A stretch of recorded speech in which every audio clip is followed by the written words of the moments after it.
Saya Bahar, saya punya abah Ali. Saya Bahar bin Ali bin Abdurrahman ibn Alwi ibn Abdurrahman ibn Husain ibn Umar ibn Zain ibn Abdurrahman ibn Ahmad. Memang kalau dia punya sanad, memang dia memang nasab, maksud jalur nasabnya, dia bilang saya, ayah saya namanya fulan, kakek saya namanya, dan sampai ke Nabi SAW, ya itu berarti keturunan Nabi SAW.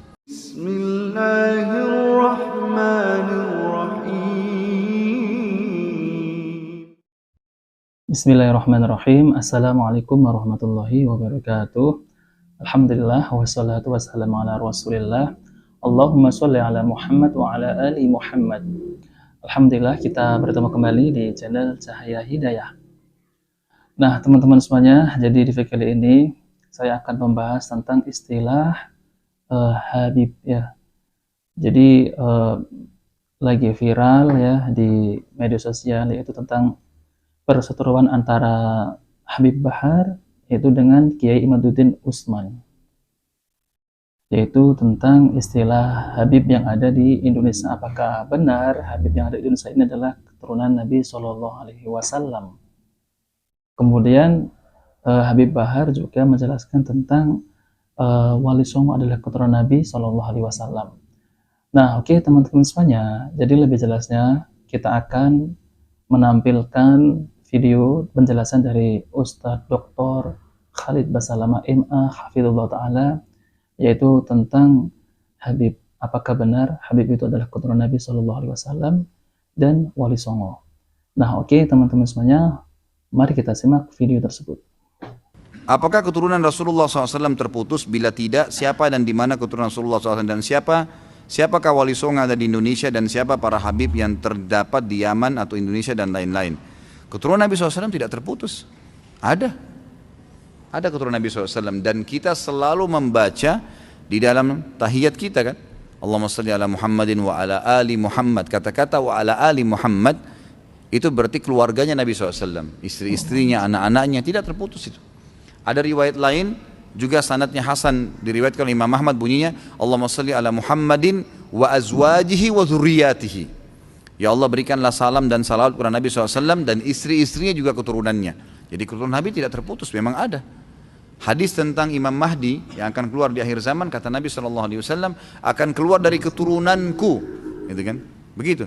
Orang yang sama dengan namaku, sama dengan poster tubuh dan paras wajahku. Kata sebagian ulama hadis dari turunan Hasan radhiyallahu anhu.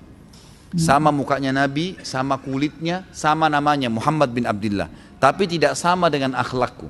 Karena mungkin tidak mungkin sama dengan akhlak Nabi SAW. Nah teman-teman semuanya, jadi Imam Mahdi itu keturunan Nabi Shallallahu Alaihi Wasallam ya. Jadi mukanya, badannya itu sama persis dengan Nabi Shallallahu Alaihi Wasallam, akan tetapi akhlaknya itu tidak sama dengan akhlak Nabi Shallallahu Alaihi Wasallam. Nah teman-teman semuanya, jadi Imam Mahdi itu nanti keluar yaitu dari keturunan Hasan ya. Jadi dari keturunan Hasan, bukan dari keturunan Husain. Kalau di Mekah ya, di Mekah itu masih banyak ya keturunan Nabi Shallallahu Alaihi Wasallam, yaitu dari jalur Hasan. Nah oke teman-teman semuanya, mari kita lanjutkan penjelasan Ustadz Khalid. Yang akan keluar dari Madinah lalu ke Mekah dan dibaiat oleh 300 orang, kemudian dia menuju ke negeri Syam sampai di masjid yang terkenal dengan Menara Putih, Masjid Menara Putih. Di sana dia mau sholat asar, kemudian turunlah Isa alaihissalam dan menjadi makmum ya, kepada dia, lalu kemudian bersama-sama ke Palestina. Tentu ini riwayatnya panjang, saya ringkaskan. Tapi di sini ada perkataan Nabi SAW yang mengatakan akan keluar dari keturunanku. Jelas ada keturunan Nabi SAW, gitu kan? Jadi ini tidak mungkin terputus kalau yang saya tahu. Kalau siapa keturunan Nabi SAW, ya siapa saja yang punya jalur nasab kepada Nabi SAW, gitu kan? Siapa saja. Yang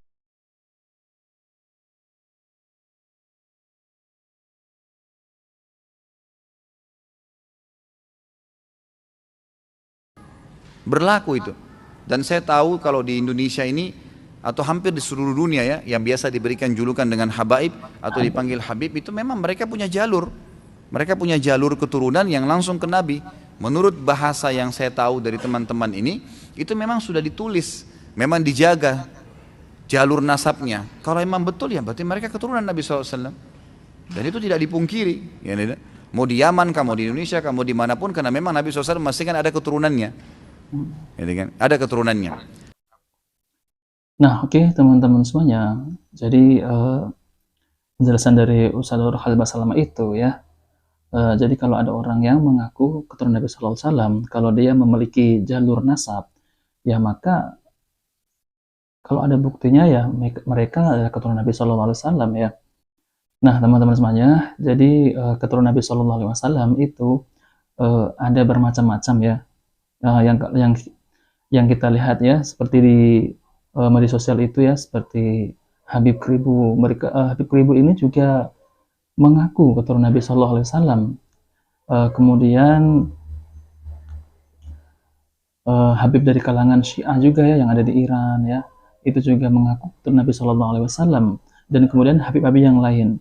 Dan bahkan ada Habib yang berpahaman liberal, dan juga ada Habib yang berpahaman Sufi, ada Habib yang berpahaman Salafi juga ada ya. Nah, kalau jadi umat kan jadi bingung ya, mana Habib yang paling benar ya. Jadi Habib itu adalah kalau mereka itu mengaku keturunan Nabi, ya kita mengakuinya ya. Jadi kita menghormati bahwa beliau ini adalah keturunan Nabi SAW, dan kita juga mencintai zuriat Nabi SAW.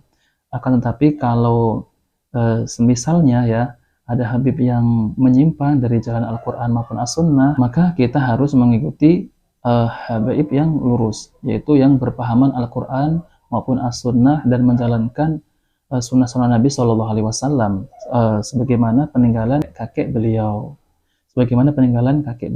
yaitu menegakkan sunnah Nabi SAW.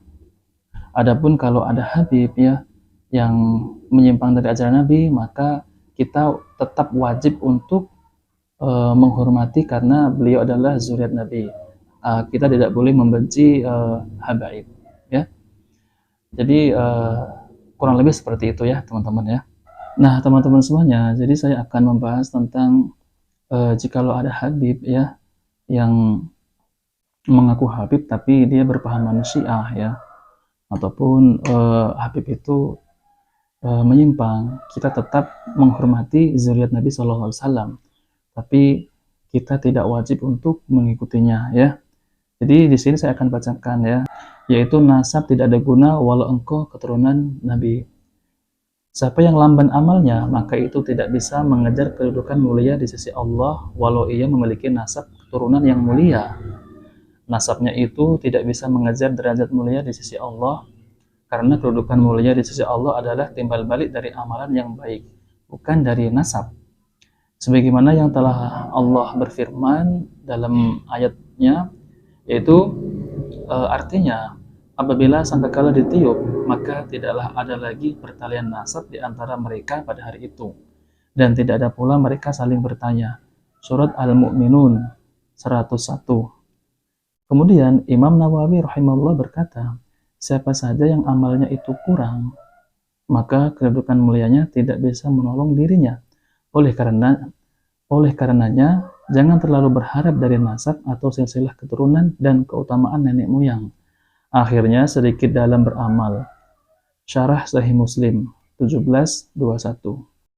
Nah, teman-teman semuanya, saya akan bawakan yaitu hadis dari Abu Hurairah radhiyallahu anhu, yaitu tentang Fatimah putri Muhammad SAW saja tidak bisa ditolong oleh ayahnya, yaitu Rasulullah SAW berdiri ketika turun ayat, dan berilah peringatan kepada kerabat-kerabatmu yang terdekat.